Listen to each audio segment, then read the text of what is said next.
आज हम राजनीतिक विचारों के इतिहास के अंतर्गत चर्चा करेंगे अरस्तू के राज्य सिद्धांत पर। प्लेटो में आपने पढ़ा है, प्लेटो का स्टेटमेंट था कि राज्य व्यक्ति का बृहद रूप है, जबकि अरस्तू कहता है, अरस्तू की एक प्रसिद्ध किताब है जिसका नाम है पॉलिटिक्स।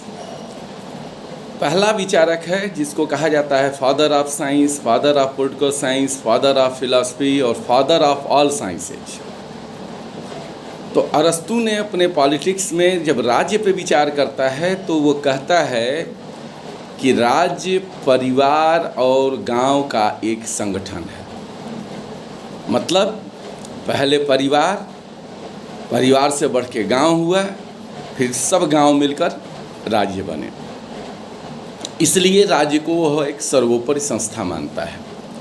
कहता है कि व्यक्ति जन्म तो परिवार में लेता है, लेकिन अपने जीवन का चरम विकास, अपने जीवन का सर्वोच्च विकास वह राज्य का नागरिक बनकर ही कर सकता है। अरस्तू अपने ज़माने में 158 देशों के संविधानों का उसने अध्ययन किया था। इसीलिए अरस्तू की जो विचार पद्धति है वह ऐतिहासिक है, वह निगमनात्मक पद्धति का भी प्रयोग करता है, डिडक्शन का प्रयोग करता है और तुलनात्मक अध्ययन भी करता है। क्योंकि जब वह 158 संविधानों का अध्ययन किया तो वह एक कंपैरेटिव स्टडी किया और उसके आधार पर उसने बताया कि एक राज्य के लिए कैसा, किस प्रकार का संविधान होना चाहिए जिससे राज्य चल सके। अरस्तू प्लेटो का शिष्य था। जाहिर सी बात है कि जब उसके गुरु प्लेटो थे तो उनके आदर्शवादी विचारों का प्रभाव उस पर पड़ा, लेकिन प्लेटो के उन सिद्धांतों की वो आलोचना करता है, जैसा कि प्लेटो ने कहा साम्यवाद में कि दार्शनिक वर्ग और सैनिक वर्ग के न अपने परिवार होंगे न अपने बच्चे होंगे। अरस्तू उसकी आलोचना करते हुए कहता है कि नहीं, संपत्ति आवश्यक है, क्योंकि जब भी कोई व्यक्ति कोई कार्य करता है तो वह अच्छा कार्य इसलिए करता है कि उसको उसका पुरस्कार मिलेगा। संपत्ति से वह अपने आप को अभिव्यक्त करता है। इसलिए वह प्लेटो के साम्यवाद की आलोचना करता है। ऐतिहासिक दृष्टिकोण से जब वह राज्य का विवेचन करता है तो कहता है कि पहले परिवार, फिर गांव, फिर राज्य। लेकिन अरस्तू का ये कोटेशन है कि राज्य व्यक्ति का पूर्वगामी है या राज्य व्यक्ति से पहले है। प्रश्न उठता है कि ऐतिहासिक दृष्टिकोण से तो कहता है कि पहले परिवार है, फिर गांव है, फिर राज्य है। लेकिन उसका कोटेशन है कि राज्य व्यक्ति का पूर्वगामी है, state is prior to individual, या राज्य व्यक्ति से पहले। इसका क्या तात्पर्य हुआ? इसको समझने के लिए हमको अरस्तू के शारीरिक सिद्धांत या सावय सिद्धांत पर ध्यान देना होगा।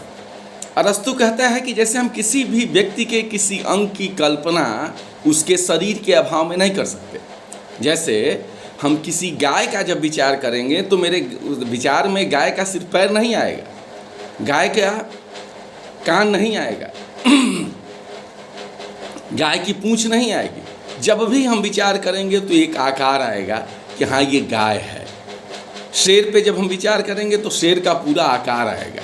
वैसे ही जब हम मानव पे विचार करते हैं तो पहले मानव का शरीर आता है, उसके बाद अंग आता है। उसी प्रकार अरस्तू कहता है कि जब हम राज्य की बात करते हैं तो पहले व्यक्ति नहीं आता है, पहले राज्य आता है। जिस प्रकार शरीर पहले है, अंग बाद में है, उसी तरह से राज्य पहले है और व्यक्ति बाद में है। इसी कारण वह कहता है कि राज्य व्यक्ति का पूर्वगामी है या राज्य व्यक्ति से पहले है। अरस्तू राज्य को एक प्राकृतिक संस्था मानता है। वह कहता है, उसके गुरु प्लेटो भी प्राकृतिक संस्था मानते हैं और राज्य को प्राकृतिक संस्था मानता है कि व्यक्ति राज्य में ही रहकर अपने जीवन का सर्वोत्कृष्ट विकास कर सकता है। दूसरी भाषा में कहा जाए तो जहाँ उसके गुरु प्लेटो मानवीय आत्मा के 3 तत्व मानते थे, विवेक, साहस और क्षुधा, दार्शनिक दृष्टिकोण से जब अरस्तु इस पर विचार करता है तो वह कहता है कि जैसे आत्मा के रूपों की वो बात करता है, प्लांट सोल, एनिमल सोल और ह्यूमन सोल। माने जैसे पौधे की आत्मा होती है, जानवरों की आत्मा और मानवीय आत्मा, 3 प्रकार की आत्माएं हुई, प्लांट सोल, एनिमल सोल और human soul. Plant soul means जैसे पौधा क्या करता है, पौधा एक दिशा में विकास करता है। जब हम किसी बीज को डालते हैं तो जब पौधा बड़ा होता है तो 1 डायमेंशनल उसका डेवलपमेंट होता है। उसी प्रकार व्यक्ति का परिवार में उसका एक तरफा विकास होता है, 1 डायमेंशनल डेवलपमेंट होता है। जब वह गांव का नागरिक बनता है तो उसकी वो संज्ञा देता है एनिमल्स कि जानवरों का एक झुंड होता है, एक झुंड की भांति वो गांव में रहते हैं। लेकिन जब वो ह्यूमन सोल की बात करता है तो वो स्टेट को लाता है। मानव और जानवर में सबसे बड़ा अंतर किस बात का है? वो अंतर है नैतिकता का। जानवर और मानव में जो विशुद्ध अंतर होता है वो नैतिकता का होता है। इसीलिए जब कोई व्यक्ति कोई गलत कार्य करता है तो हम कहते हैं कि इसने पशुवत आचरण किया है। तो 3 चीज़ें हुई, plant soul, animal soul, human soul. Human soul is superior, सर्वोत्कृष्ट है, इसीलिए राज्य सर्वोत्कृष्ट है। और व्यक्ति अपने जीवन का सर्वोच्च नैतिक, आध्यात्मिक हर तरह का विकास राज्य का नागरिक बनकर ही कर सकता है। यही अरस्तु का राज्य सिद्धांत है।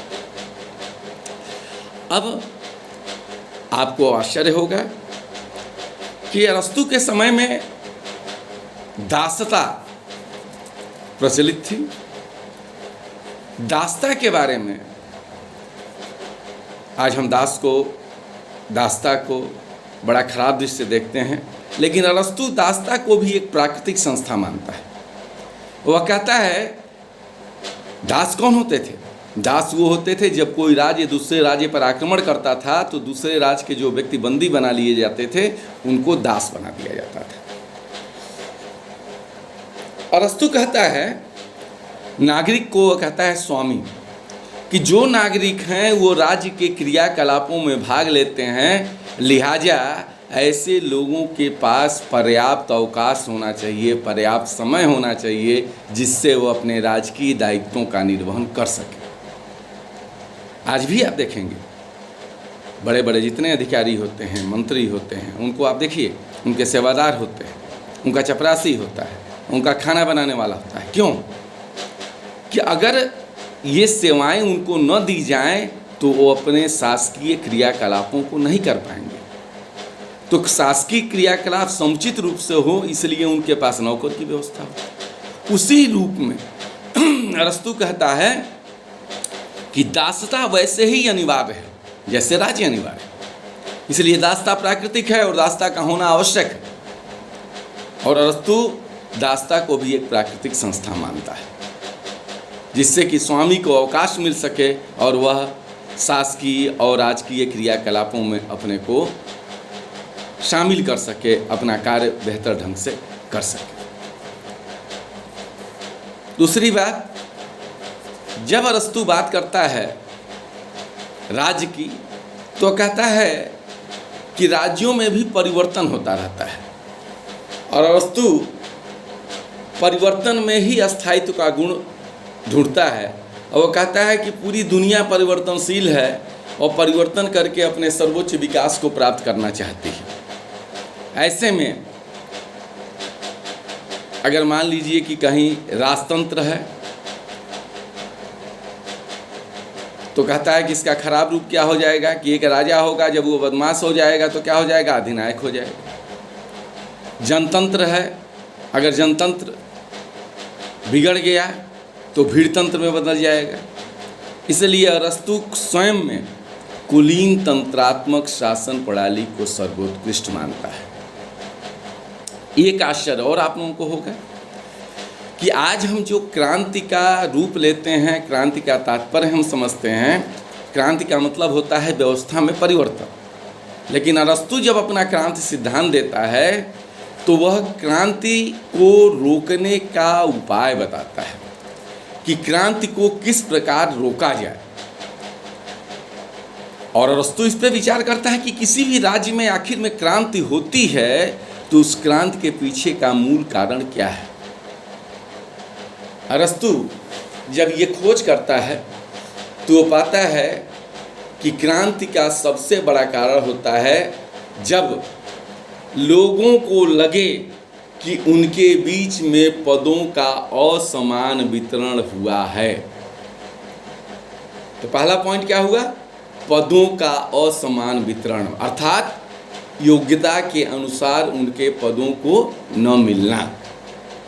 और दूसरा कारण वह कहता है, महत्वपूर्ण कारण, जब किसी भी राज्य में भयानक रूप से बुरी तरह से आर्थिक असमानता पाई जाए। जब आर्थिक असमानता होगी तो निश्चित रूप से लोग अपनी व्यवस्था से नाराज होंगे, नाखुश होंगे और ऐसी दशा में जनता क्रांति कर सकती है। इसलिए वह शासक वर्ग को कहता है कि राज्य में न्याय व्यवस्था इस प्रकार होनी चाहिए। उसको वह कहता है डिस्ट्रीब्यूटिव लॉ, वितरणात्मक सिद्धांत देता है कि जो लोग योग्य हों उनको उनके योग्यता के अनुसार पद को दिया जाए और आय में भयानक असमानता नहीं होनी चाहिए। शासन प्रणाली चाहे किसी प्रकार की हो, ये दोनों तत्व उसमें विद्यमान होने चाहिए कि पदों का असमान वितरण न हो तथा लोगों को उनकी योग्यता के अनुसार पद मिले। अगर ऐसा होता है तो किसी भी व्यवस्था में क्रांति नहीं होगी। इस प्रकार अगर देखा जाए तो अरस्तु अपने राज्य सिद्धांत के माध्यम से ये बताने का प्रयास करता है कि आदर्श राज्य या आइडियल स्टेट किस प्रकार का होना चाहिए। इसीलिए वह राज्य को प्राकृतिक संस्था मानता है और कहता है कि व्यक्ति अपना सर्वोच्च विकास, सर्वोच्च आध्यात्मिक विकास राज्य का नागरिक बनकर ही कर सकता है। और ऐसे में राज्य का यह दायित्व होता है कि वह अपनी प्रजा का, अपनी जनता का समुचित रूप से देखभाल करे, जिससे प्रजा में किसी प्रकार की हीन भावना न आए। अरस्तु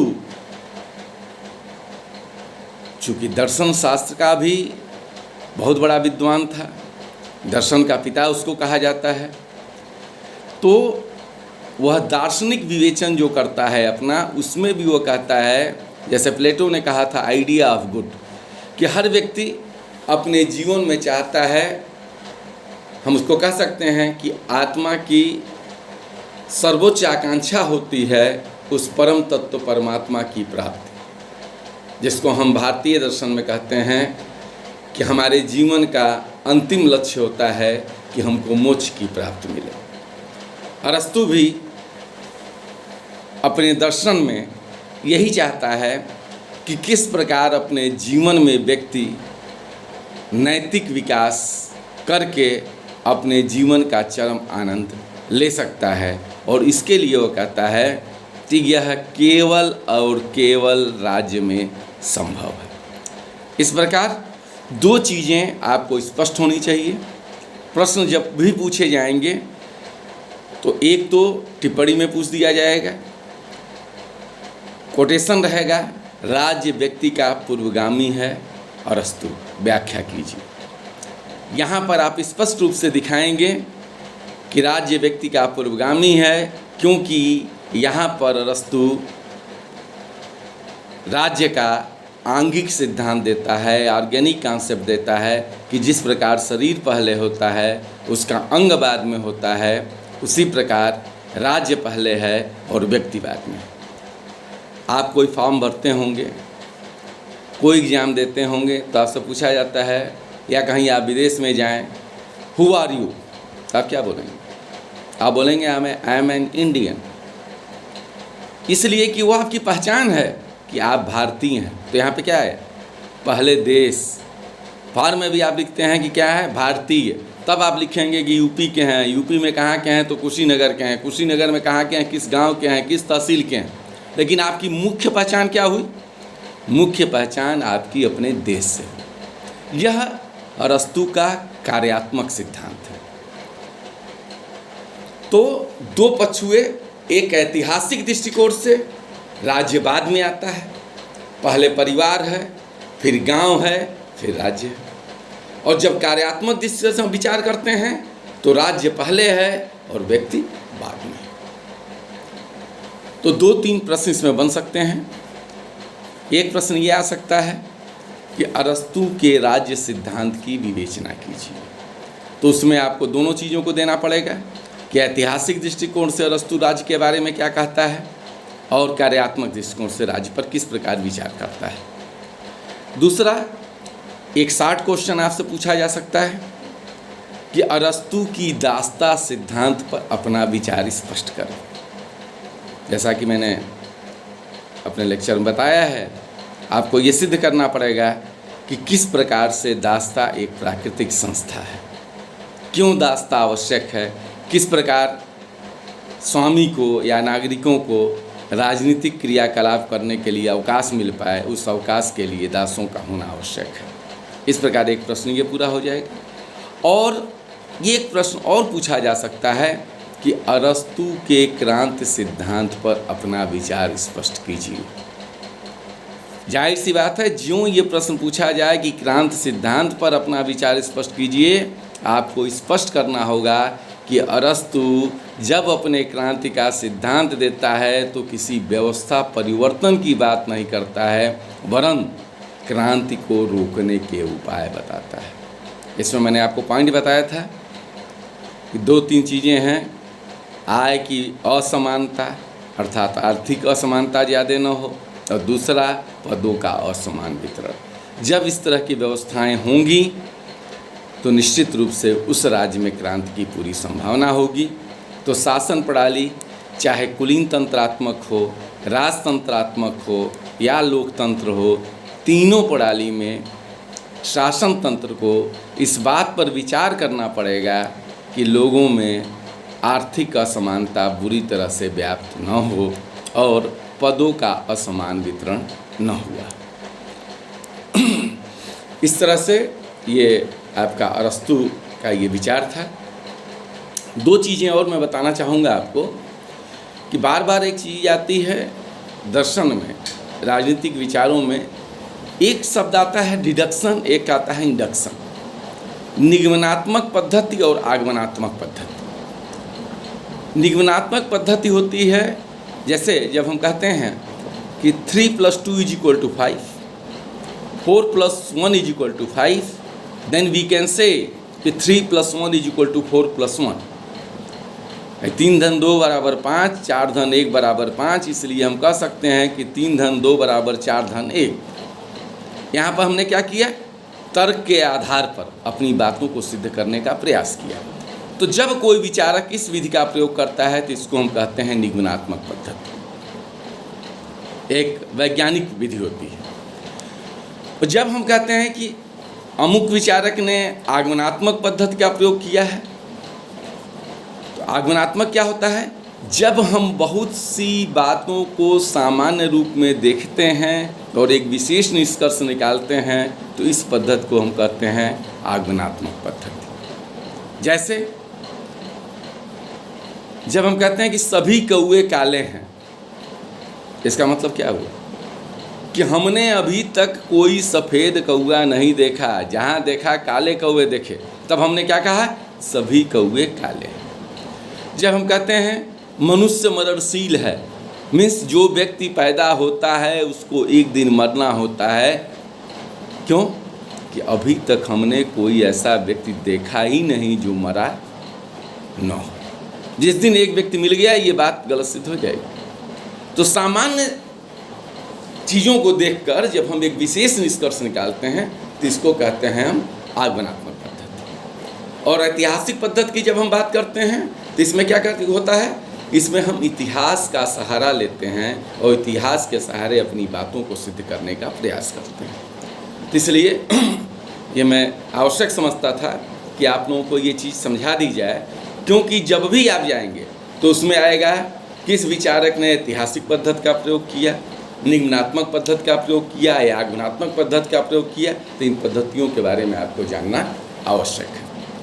इस तरह से आपके अब 2 लेक्चर हो गए पूरे, एक प्लेटो का और दूसरा अरस्तू का।